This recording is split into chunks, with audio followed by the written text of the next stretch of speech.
नमस्ते दोस्तों। क्या आपने कभी अपने हाथ को गौर से देखा है? हम इससे बहुत सारे काम करते हैं, जैसे कि खाना खाना, बॉटल उठाना या फिर किसी चीज़ को पकड़ना। लेकिन कभी आपने सोचा है, ये आपका हाथ सिर्फ एक हाथ नहीं है। ब्रह्मश्री पत्री जी के अनुसार आपका हाथ आध्यात्मिक विज्ञान का एक नक्शा है। जैसे जी हाँ, मतलब अ, इसको आप ऐसे समझ सकते हैं कि आपके हाथ के 5 उँगलियाँ आपके 5 अस्तित्व और 5 शक्तियों को दर्शाते हैं। जैसे कि आपका शरीर, मन, बुद्धि, आत्मा, परमात्मा, ये सब यहीं पर है। तो आज के इस वीडियो में हम इस 5 उँगलियों की अवधारणा और ध्यान इसमें कैसे संतुलन बनाने में मदद करता है, इसके बारे में जानने जा रहे हैं। तो अंत तक बने रहिए और आखिर में आप अपने हाथों को एक अलग नज़रिए से देखना शुरू कर देंगे। तो शुरू करते हैं हमारे लिटिल फिंगर से। ये फिंगर हमारे शरीर का प्रतिनिधित्व करता है। अ, लेकिन सवाल है कि लिटिल फिंगर ही क्यों? हमारी पूरी सत्ता का मतलब हमारे पूरे स्वरूप का हमारा शरीर सबसे छोटा हिस्सा है और ये शरीर हमें हमारे माता-पिता और पृथ्वी के तत्वों से मिला है। याद है कि हम जब बच्चे थे तो स्कूल में टॉयलेट जाने के लिए हम यही उँगली दिखाते थे और यही लिटिल फिंगर हमारे शरीर की सीमाओं और ज़रूरतों को दर्शाता है। अब बात करते हैं अनामिका यानी रिंग फिंगर की। ये हमारे तन का मतलब मन का प्रतीक है और जब 2 दिल मिलते हैं, 2 मन मिलते हैं, तो जब सगाई की जाती है, तो अंगूठी इसी फिंगर में पहनाई जाती है। लेकिन आपने कभी सोचा है ये मन आता कहाँ से है? ये मन हमें समाज से मिलता है। अगर आप हिंदू परिवार में पैदा हुए हैं, तो आपका मन एक हिंदू जैसा होगा और अगर आप ईसाई में पैदा हुए हैं, तो ईसाई मन। अगर क्रिश्चियन में पैदा हुए हैं, तो क्रिश्चियन मन।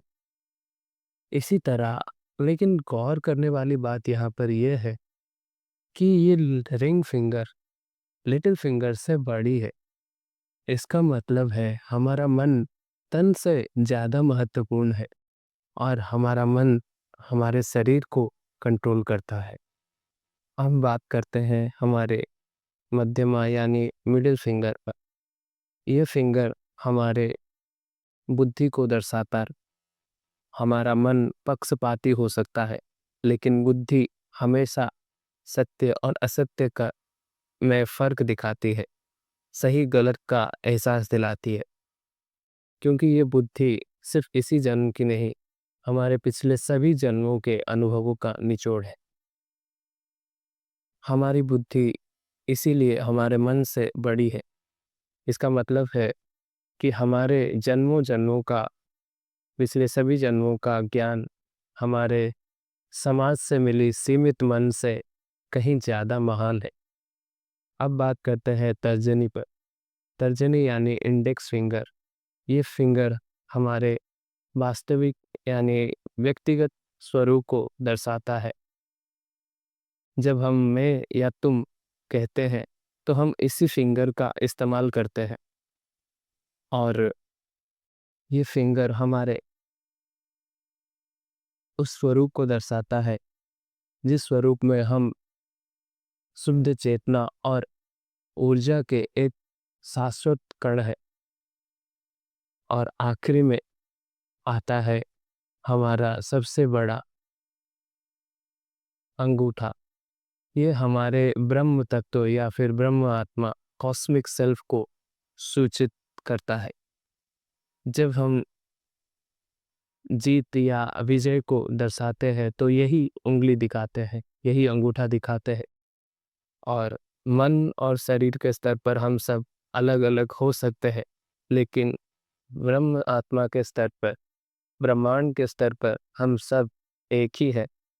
इसीलिए कहा गया है, ममात्मा सर्वभूतात्मा, मेरी आत्मा सबकी आत्मा है। तो दोस्तों, समस्या कहाँ है? समस्या हमारी दूसरी उंगली में, यानी हमारे मन में। पूरे समाज का पूर्वाग्रह और कचरा हमारे मन में भर चुका। हमें किसी हठयोग या शीर्षासन करने की ज़रूरत नहीं है। हमें अपने मन को अनुशासित करना है। जब जीवात्मा शुद्ध होने की चाहत रखती है, तो वो ध्यान में आ जाती है और तब परमात्मा हमारे जीवन का कार्यभार संभाल लेता है।